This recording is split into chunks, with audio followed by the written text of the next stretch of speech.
What's up, guys? I hope you're all doing well, and thank you so much for popping into my review for the highly anticipated release, One Battle After Another. This is written and directed by Paul Thomas Anderson, starring Leonardo DiCaprio, Benicio del Toro, Chase Infinity, and Kris Kringle. And the film is a story about Leonardo DiCaprio. He's a revolutionary with his wife. And guess what? They have a kid, and now it's years later. The mother's not around anymore, and Leonardo DiCaprio has to deal with this young adult as her father. The father son relationship of the film is extremely well written and heartwarming.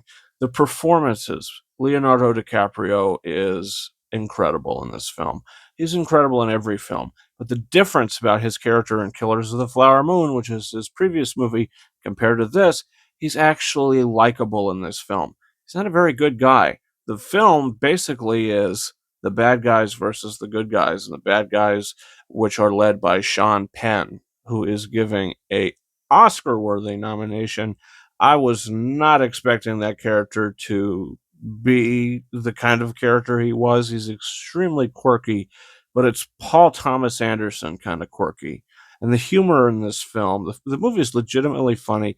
It is a comedy, and it's a movie that you go to see, and it's almost 3 hours long, but you sit there, and the runtime sort of blows by because things happen in this movie. The story moves. Keep in mind, the prologue of the film is maybe even close to the first hour of the movie, where you see Leonardo DiCaprio with his wife and how they sort of get entangled into Sean Penn and why they're coming after him.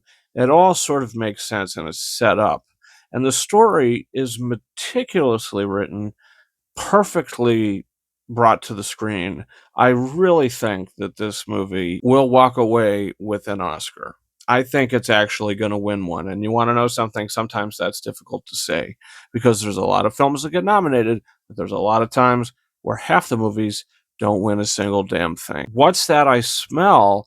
Oh, yeah, it's Oscar season. That's what I smell. I smell a wonderful story with characters that you really shouldn't like, but they're written in such a way, and you're taken on this adventure in such a way. And by the end of it, it kind of felt like Steven Spielberg's Duel. There were so many bits of the film. I was like, wow, Paul Thomas Anderson is just a fantastic director. I mean, his last film I didn't really like, to be honest with you. Licorice Pizza, I didn't really care for that one. It didn't work for me. This film, he's not trying to go for a very specific audience. This time around, he does a story which is extremely realistic, and he adds his spin to it, a chaotic spin. The film is exquisitely directed. I think this is the best directed film of the year. The score, I think, is phenomenal. The score that lingers throughout the entire film. It was kind of like Hans Zimmer's score for Dunkirk, where it's always there and it's playing into the story. The only really side plot of the movie that I didn't really care for was the Kris Kringle plot line and the sort of cultists of Kris Kringle and the Santa Claus gang. I don't know what you want to call them, but yeah, I like what they had to do by the end of the film. It just seemed like throughout it, it was just like, who are these people again? But then by the movie end, you're like, okay, it kind of all makes sense now. The film worked for me. This is a home run, a spectacularly entertaining, wonderfully written, directed film, and I'm giving it 4.5 out of 5 stars. I think this is a wonderful movie. It's an awesome movie. There's a lot of action in this, which Paul Thomas Anderson isn't known for doing. He just has a hand for filmmaking. And if you want to go see it, pay to see it and go to the movie theater.